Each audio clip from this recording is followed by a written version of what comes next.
we got ourselves a guest here who's going to help us coast through the rest of the 45 minutes of the show. Mr. Bob Spalding, guitarist extraordinaire, The Fifth Venture. How's it going? It's great, Brian. I'm glad to be here. Man, thanks for coming in here tonight. I take it you are based up in Austin now, right? I've been in Austin for about the last 18 years. And how did you get involved with playing with the Ventures? With the Ventures? Well, I've been involved with the guys for about over 35 years. In the early 70s, and I was doing session work in Los Angeles. And I knew I was on the same label, I guess, as the Ventures, the old Liberty label, and actually met them at that point, and got to start doing sessions with them in the early 70s, and then later on, and reconnected in the early 80s, and had filled in and kind of joined the family at that point, and recorded, wrote, produced, arranged for them, and ended up finally when one of the founders, Bob Bogle, retired in 2005. I started going to Japan and doing everything with him. Man, that's so cool. Excuse me when I cough on the air. So, okay. You were there as a session musician at the Liberty label. That must have been really cool. I'm sure being a fly on the wall, you must have gotten hip to a lot of cool stuff going on there. Well, it was a very interesting time. And, of course, recording at that time was a little bit different than it is now. Not everybody had their own studio like they do now. Yeah. However, part of the mystique, if you will, of a lot of the recordings back then is how they were done. Because a lot of them were done just from a live basis where you sat down and did all the instruments at what time. A lot of the stuff started to be layered at that time also. The multi-tracking. Yeah, in a multi-track, because we were going from 2-track to 4-track to 8-track, and then, eventually 16 to 24. But, so you've seen the technology change yes, in progression over the years. Yes. And I guess kind of keeping up to date with that, I mean, you're still playing surf music. This to some people it's a sonic relic, but to some people it's still a vibrant sound. And to kind of take that into a new age with your band, V2. Right. Tell us a little bit about that. Right. Okay. Well, the Ventures have been around for a long time. They kind of predate almost everybody, the Rolling Stones, and actually I can't think of a longer running rock and roll band. However, the Ventures, have started to get older, and we've started to get older, and so what we've done is kind of retired from touring in the U.S., and we, as the Ventures, still go to Japan, but we have a farewell tour coming up this summer in Japan. And oh, man. So what the drummer from the Ventures and myself have decided to launch a new group to keep what we call the art of the instrumental going. Yeah. And we see the art of the instrumental going into a version 2. And that's really the behind the name V2. And I guess kind of keep it up with, again, you guys keeping in touch with what's going on in the world now. Speaking of the modern stuff, how about let's hear a little bit of some of the stuff that you've been working on. Unfortunately, we don't have the V2 with us, but we've got some of the stuff that you recorded under on your Fifth Venture album. This has been kind of a Ventures classic out of the 80s, and it's been known to a lot of Ventures, and it's a song that I wrote for them and recorded with them called Blue Dawn. All right. Bob Spalding in the Casbah, 90.1 KSYM.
dig that. That's Bob Spalding from his album, The Fifth Venture, and doing a nice take on Stormy Weather. And you were saying you did all the tracking on that. You played all the instruments. Right.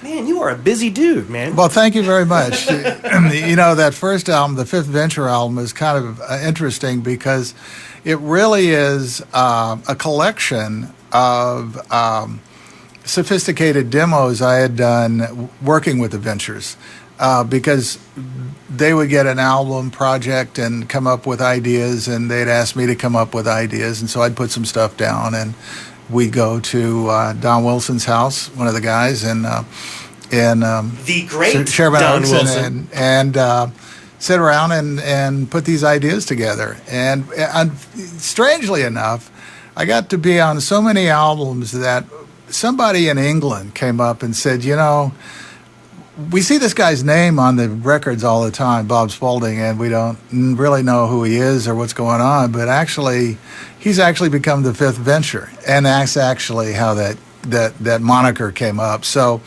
and then a lot of the fans just said, well, gee, why don't you do your own album? And I ended up doing actually my own cassette. That's how far it goes back in the late 1980s, and then that turned into a CD. So you have been true to the sound even during the dark years, during the dark days when people weren't even listening to this music. And of course, with any little bit of research, you realize that the Ventures were always popular because you were saying because the music is evergreen. Yes, I mean the Ventures, unlike some things like Dick Dale or even like Link Wray's rockabilly style, that kind of stuff kind of falls out of favor. The cycles on that kind of run in and out. But you listen to the Ventures, I mean that stuff is always fresh and innovative. And it was amazing how that even after the British invasion, they were still able to expand their sound and not be pigeonholed into a certain sound.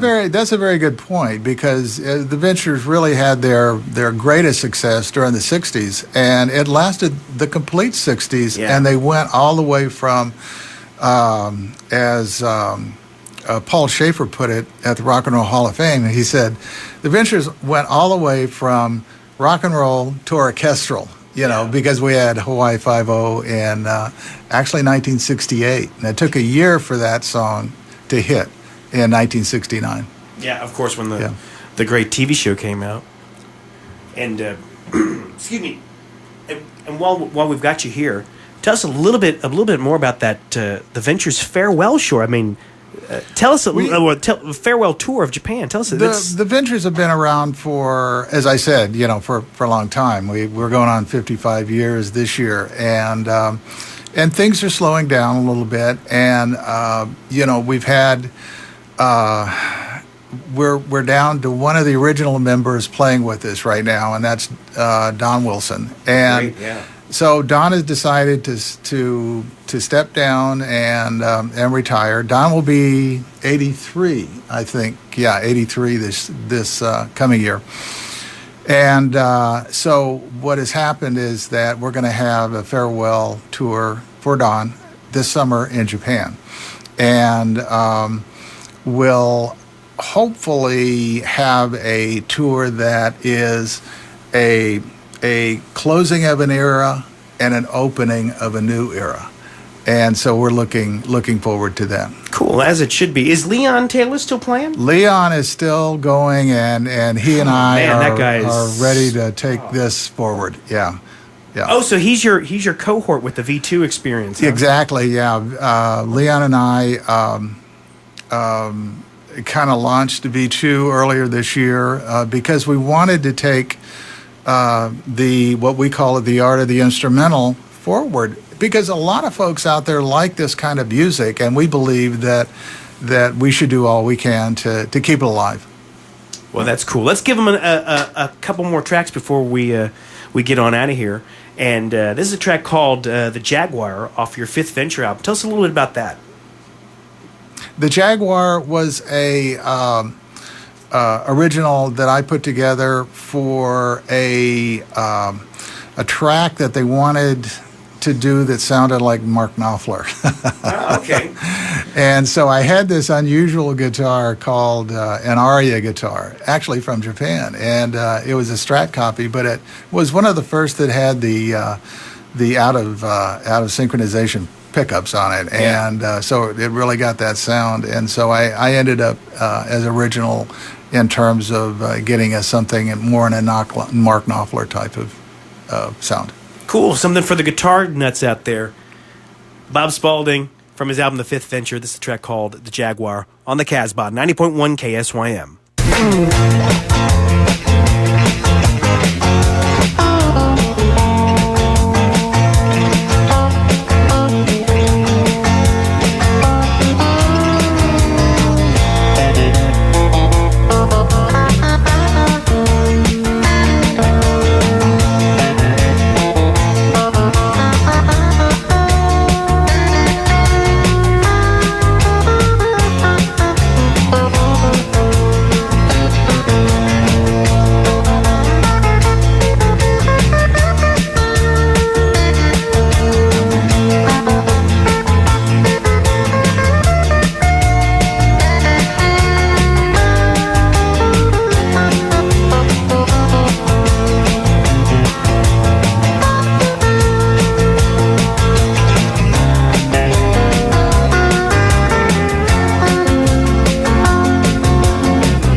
Dire Ventures or the Venture Straits.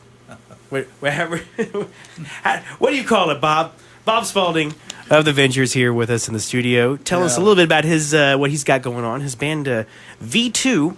And one more time, when can we expect to see you guys kind of emerging? I know you guys played a gig up in Austin not too long ago. Yes, right. We launched We launched the group, and we had our first show in Austin, and music capital of the world, so to speak. That's what they say. Yeah, that's what they say. Yeah, but we are. We've been in pre-production now for our first album, and we're going in the studio in January, February, and we're really excited because we are moving toward putting maybe kind of a new look without losing the character of a lot of classic instrumentals, as well as some new originals that we're excited about. But we're also going to be having some both classic players and some younger players that are well known as guest artists on the album. So we're excited about that. That's super cool. And when can we expect you guys to come out? I would say that album is going to be out in the second quarter sometime, April May timeframe. And I guess this is kind of in conjunction a little bit with the Ventures farewell with Japan. Is that well? But you said it's kind of a changing of the guard.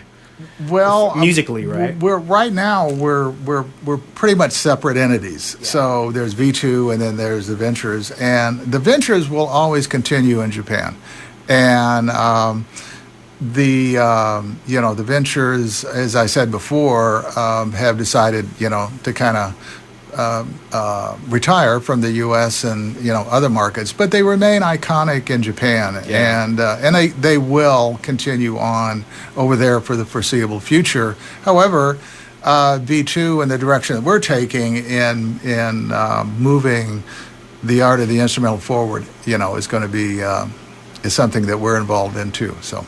Well, Bob, please keep us in touch with what you've got going on, and when you guys come to San Antonio, we expect to hear all about it here. So thank you very much, and thank you for sharing your great music with us tonight. It's real easy to get lost into playing all these great Ventures tunes. But I thought rather we play you playing with the Ventures, let's hear some of your individual stuff and some of the different dynamics in your sound. Right. So again, thank you, Bob, for coming in here, and thank you to your lovely wife Artie for bringing down here. Thank you for putting very up much. with them. Thank you very much. Thank you, Brian. That's right, keeping us professional around here.